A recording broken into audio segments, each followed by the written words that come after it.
Ήγηκε είναι η ώρα, αγαπητά μου ανιψάκια. Θα δοκιμάσουμε τη μάσκαρα της Elf. Σημαντική σημείωση, άμα μ' αρέσει θα στεναχωρηθώ πάρα πολύ γιατί είναι σχεδόν απίθανο να τη βρω. Λοιπόν, από αυτή την πλευρά θα τη βάλουμε μόνη της. Από αυτή την πλευρά θα τη βάλουμε με primer, να φαίνεται και το primer παρακαλώ.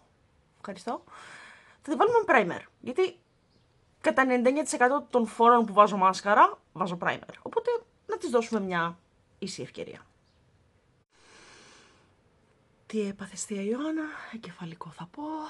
Οι φιλενάδες κάνανε λάθος. Η μάσκαρα είναι καφέ. Δεν χρησιμοποιώ χρωματιστές μάσκαρα, μόνο στα δημιουργικά μακιγιάζ μου. Στον έξω κόσμο δεν θα βάλω καφέ μάσκαρα. Οκ. Σημειώσεις. Από αυτή την πλευρά έχω κάνει 2 στρώσεις.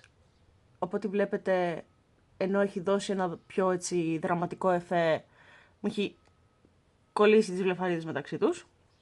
Από αυτή την πλευρά που έβαλα το primer, ενώ το αποτέλεσμα είναι σχεδόν ίδιο με το άλλο, είναι πιο διαχωρισμένες.